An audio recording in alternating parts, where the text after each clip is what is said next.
好听哦，好听，很适合做偶像剧配乐哦。你有看到水塘，使命不要走。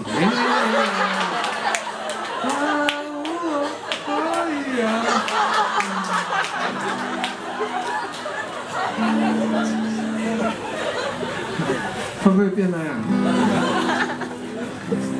不知道，反正做过事情不能后悔。你都录影哦，哇塞！好了，你可以分享给别人听听看，看他们有什么感觉。你先不要讲这个歌到底什么意义，他搞不好会误会这是偶像曲的最新单曲。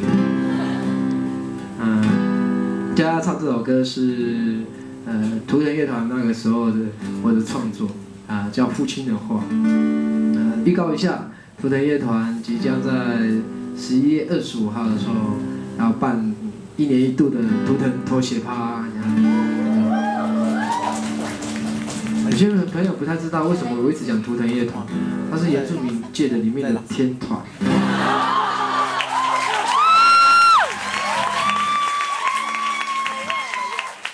组团9年了，被人家拍了9支纪录片，号称乐团界的 Discovery。我就是图腾乐团的主唱之一。这样了解为什么我要讲图腾乐团了？了解了哈，好像2个人合不在一起后，我那么有气质。好了，唱这首歌《父亲的话》给大家听。不一样的版本，没有掌声。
哦。